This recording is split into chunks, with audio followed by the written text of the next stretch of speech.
sais pas si j'ai rêvé, mais il me semble bien avoir entendu des voix qui appelaient au secours.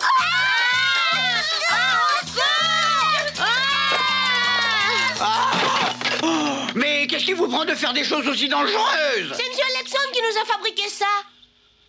Comme si les enfants avaient besoin qu'on les aide à faire des bêtises. Je vais lui dire 2 mots, moi, Alexandre.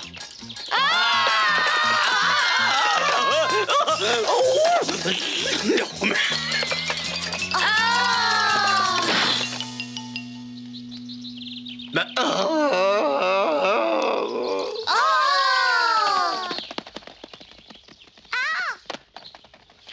Et si je le faisais comme ça? Bah non, ça va pas. Alors comme ça, peut-être. Ah bah non, ça va pas non plus, mais c'est idiot, ça, alors. Bonjour, Alexandre. Oui, bonjour. Pardon? Tu permets une question? Comment une souris adulte peut-elle faire des bêtises pareilles? Oh, attention! Oula! Oh, veux-tu enlever immédiatement cette pierre qui écrase mon pied? Mais c'est facile à dire, mais comment veux-tu que je m'y prenne si même toi qui es beaucoup plus fort, tu n'arrives pas à la soulever? Oh, ne dis pas de bêtises, enlève cette pierre! Mais qui nous dit des bêtises? Tu sais très bien que je peux pas soulever quelque chose d'aussi lourd. On dirait bien qu'Alexandre et Flip sont en train de se disputer là-bas. Oui, on dirait. Viens, on va voir. Tu es stupide! Tu ne pourrais pas essayer de te rendre utile au lieu d'inventer des engins de mort? Je vois pas pourquoi tu m'insultes. J'étais justement en train de faire une invention utile, mais pour ça, faut bien l'expérimenter. Bonjour Alexandre et Flip. Pourquoi tu hurles, Flip? Tu poses comme toujours des questions idiotes. On dirait que ton baromètre n'est pas au bon fixe, Flip. Vous voyez pas qu'il y a sur mon pied une pierre énorme? Ah, c'est vrai, qu'est-ce que c'est que ça? Mais il m'a dérangé dans mes expériences d'aérodynamisme. Si ça dure encore 1 minute, je ne serai plus qu'un hématome. Nous allons arranger ça, un petit peu de calme. Je sens qu'Alexandre va encore avoir une de ses idées sans sas. Ça, c'est un comble. Il s'en va comme si de rien n'était. Reste ici, enlève tout de suite cette pierre. Mais je reviens, je sais ce que je fais, du calme. Oh là là, ça va être fait en moins de temps qu'il faut pour le dire. Oh. Ok. Oh, c'est génial, ce truc. Oui.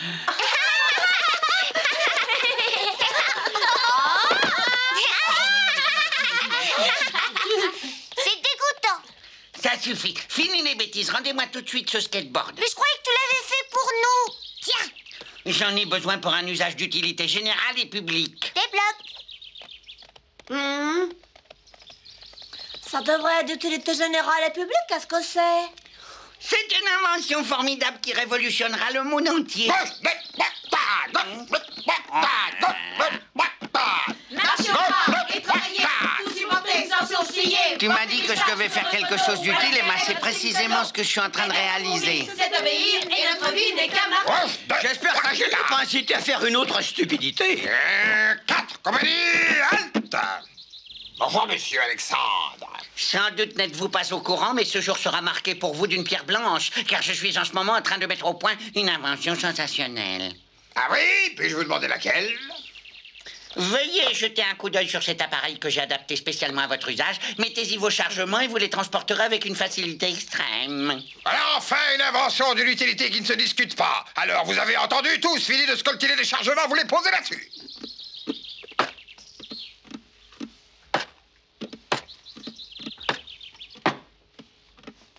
Je vais y monter aussi. Qu'est-ce que tu t'imagines? Descends immédiatement et pousse-moi ce chariot! Oui, mon colonel. À vos ordres, mon colonel. Oh, mais c'est formidable, ce truc-là. Ça roule tout seul, hein.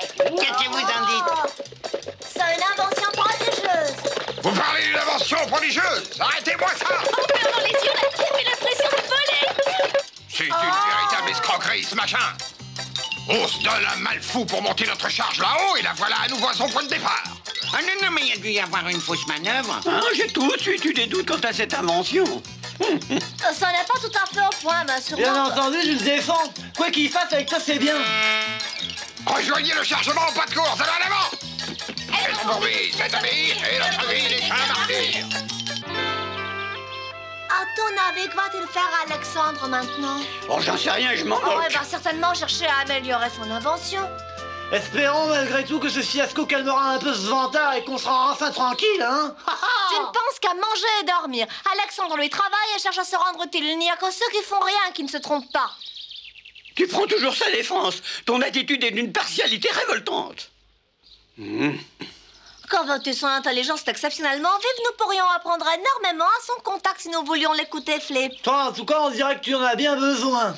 Nous en avons tous bien besoin, Willy. Mais il y a du vrai dans ce que tu dis. Nous pourrions peut-être organiser un cycle d'études et mettre sur pied un programme. Tu as raison, allons vite le trouver pour en discuter. C'est du coup que cette souris prétentieuse ne va plus se sentir.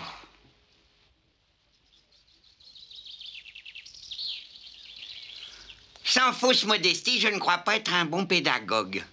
Mais si tu es intelligent et instruit. Peut-être. Enfin, je vais y réfléchir. En tous les cas, je suis prêt à faire tout ce qui est en mon pouvoir. Je savais que tu ne refuserais pas de nous aider. Bon, je te remercie de ta confiance et je te promets que dès demain, je m'en occupe. Mais oui, nous attendons avec une impatience fébrile, monsieur le professeur. Professeur?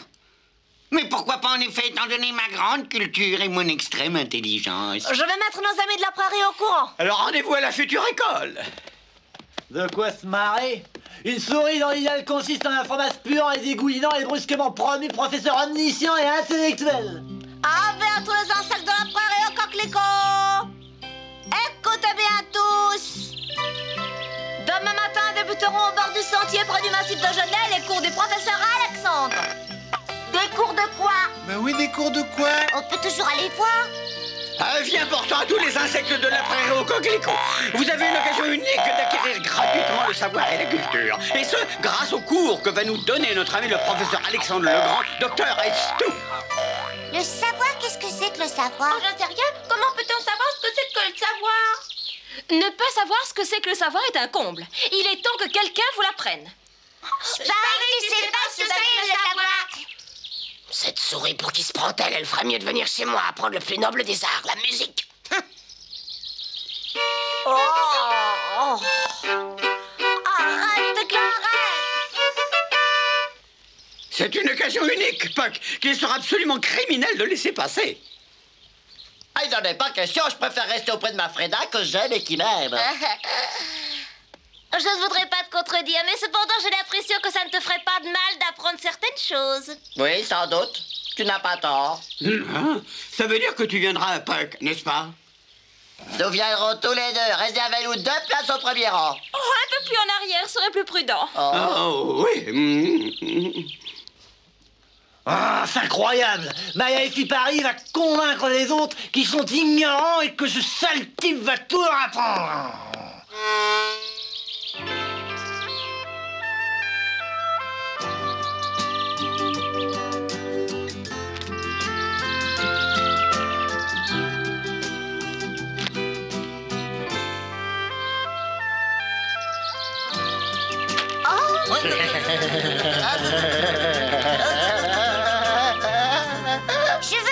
Je veux pas perdre mon temps à apprendre. Je préfère aller jouer que d'aller apprendre. Discutez pas et avancez.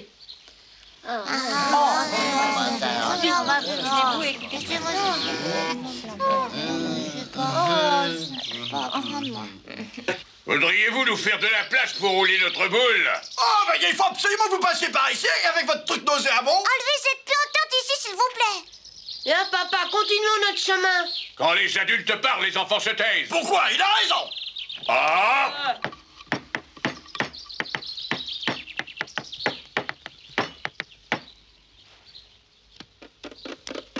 Monsieur le professeur Alexandre Legrand. Nous requérons votre attention. À la demande générale, je mets mon modeste savoir acquis dans plusieurs universités au service de tous. En échange, je vous demande le silence. Je vous le dis dès le départ, pour éviter tout malentendu, je veux bien vous instruire, mais pas y laisser ma voix. Bon, ce préambule étant posé, nous allons commencer le premier cours. Maya, puis-je te demander de venir auprès de moi, s'il te plaît? Hein? Volontiers.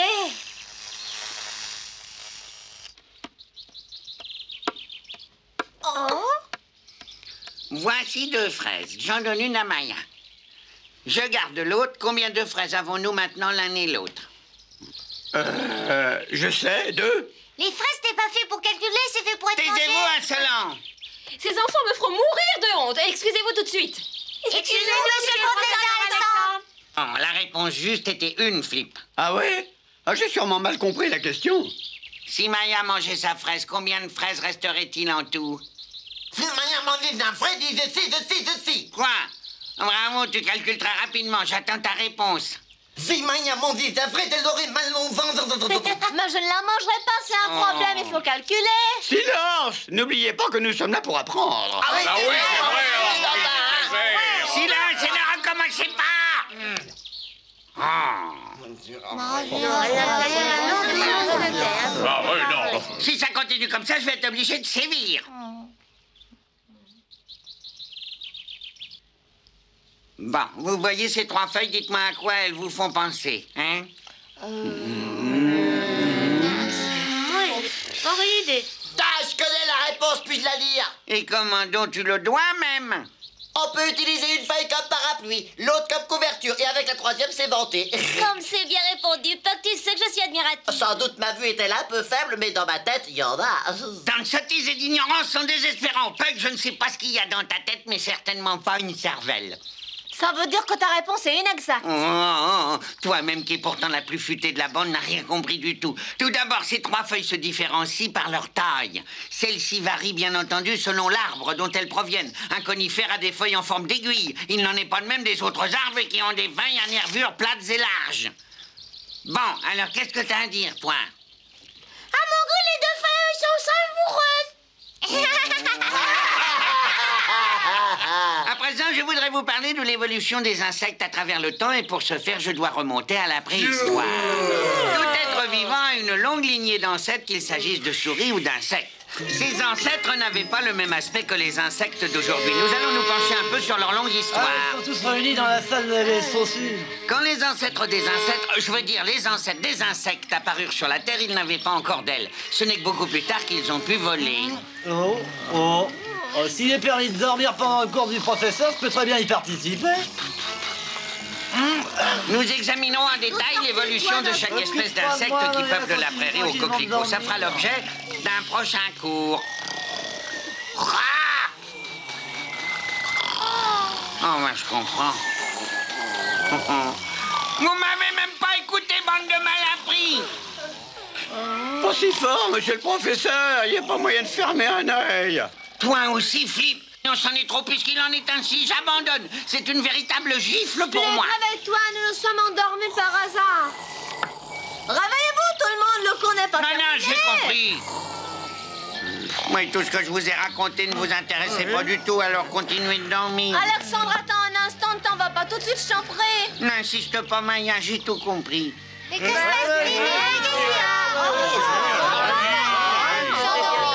Je suggère que chacun rentre à la maison pour se reposer. On se retrouvera ici après avoir mangé. Bonne idée. Ouais, d'accord. Déjà mangé? J'ai mal mangé. Je me suis même pas perçu que je dormais. Il est inutile d'essayer de lutter contre la nature des êtres. J'espérais pouvoir leur communiquer une partie de mon savoir et que font-ils? Ils s'endorment. Non, non, mon bon Flip, de quelque côté que l'on retourne le problème, je me suis couvert de ridicule. Reconnais malgré tout que tout le monde est venu pour assister à ton cours. Mais alors pourquoi t'es-tu endormie et toi tu étais celle qui ronflait le plus? C'est-à-dire que, n'est-ce pas, c'est que... Pour résumer la situation, ce que tu racontais était ennuyeux. Maya, est-ce que tu partages là-dessus l'opinion de ton ami Willy? Voilà, c'est-à-dire qu'à mon avis, n'est-ce pas, Oui, bah je comprends, j'ai pas les qualités nécessaires pour communiquer mon savoir. Mais où vas-tu, Alexandre? Tu ne continues pas ton cours? Non, je rentre chez moi.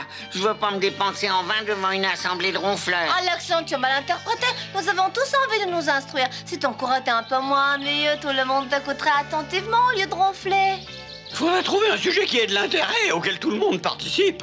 Un sujet auquel tout le monde participe. On pourrait tenter une chose dans le genre expérimental. C'est quoi expérimental? Ça se mange, expérimental? Ah, dans ce cas, ça participe? Tu entends ça? Ça intéressera aussi Willy. Avoue que c'est quelque chose quand même.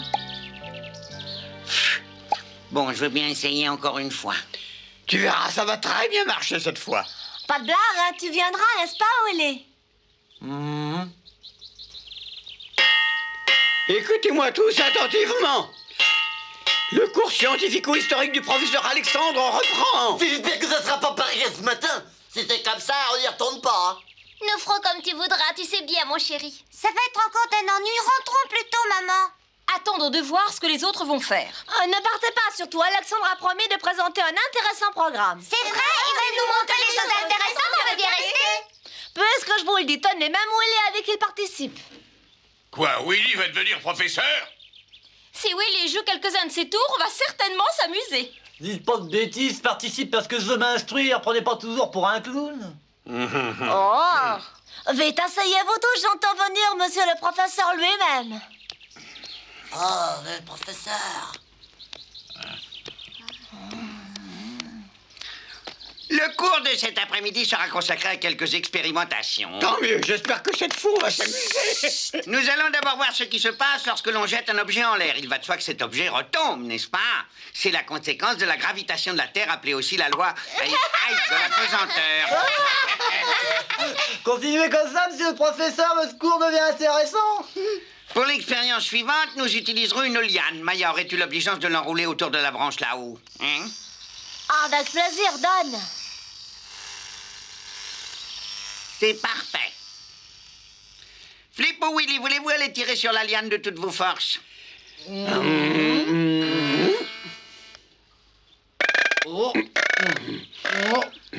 Continuez, continuez, je vous ai pas dit d'arrêter. À présent, nous faisons l'expérience d'une autre théorie, celle de la force de traction. Si vous permet de lever les poids sans grands efforts. C'est bien plus intéressant que ce Mais matin. qu'est-ce qui vous prend? Fallait pas lâcher.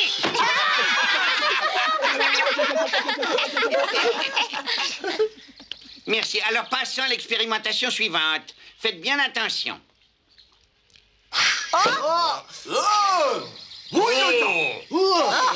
Mais qu'est-ce que c'est que ça? Ceci est un boomerang. Quelle que soit la direction où on le jette, il revient toujours à l'envoyeur. Le boomerang aussi, dans son mouvement, obéit à une loi physique. C'est formidable.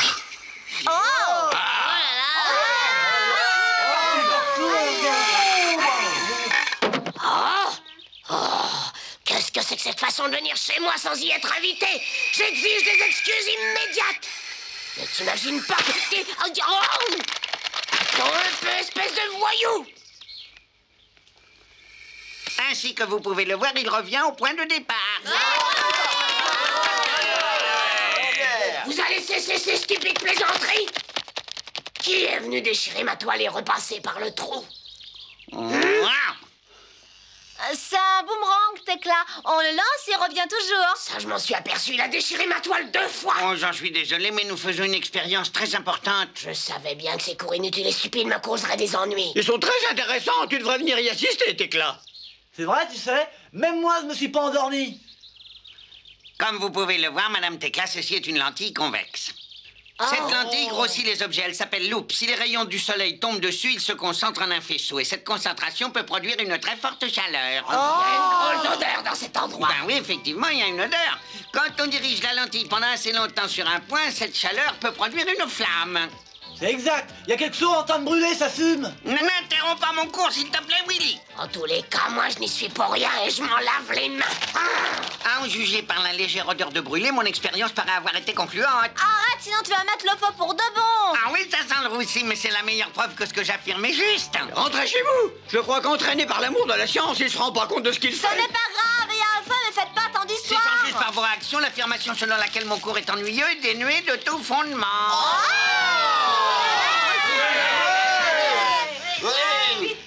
Mais c'est inouï, il se rend toujours compte de rien. Sauf toi, vite, Alexandre, le boomerang aussi a pris feu. Qu'est-ce que tu dis, le boomerang brûle? Mais c'est affreux, une pièce qui me vient de ma famille qui l'a inventée. Nous sommes fourmis, nous arrivons, et aussitôt feu éteignant. Nous sommes pompiers, nous sommes pompons. La brigade des pompiers. Non, Versez de l'eau. Allez, compagnie, préparez les lances. À vos ordres, compagnie, préparez les lances. Oh là là là là là. Arrêtez, coup d'Alex, barre sans laisser de traces. C'est éteint. Vive notre colonel, car il est vivant. Pompiers fourmis, vous avez fait un travail extraordinaire. Il est rare d'entendre des paroles de reconnaissance.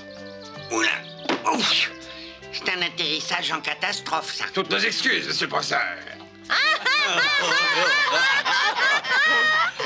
Il avait survécu à 15 générations, ce boomerang. Un vieux proverbe d'abeille dit quand un boomerang crame, n'en faites pas un drame. Si j'avais pu prévoir que ça me coûterait un tel prix, c'est fini le professorat.